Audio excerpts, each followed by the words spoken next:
Ako si Cinderella. Kamahalan, hindi ako prinsesa. Wala akong karwahe. Walang magulang. At walang kayamanan. Ni hindi ko alam kung magkakasyang sapatos sa akin. Ngunit, kung magkasya man, matatanggap niyo ba ako? Payak na babaeng nagmamahal sa'yo. Ng buong puso. Kung tatanggapin mo rin lamang ako. Isang apprentice na nagsasanay pa rin. Upo ka.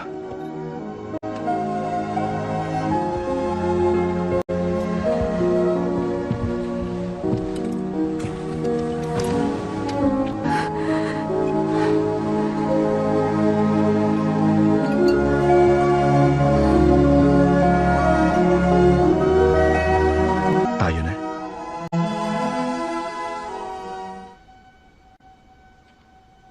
Napatawad na kayo. Napatawad man o hindi, ang madrasta at mga kapatid ni Cinderella ay lumisan kasama ang duke at hindi na pinayagang bumalik sa kaharian.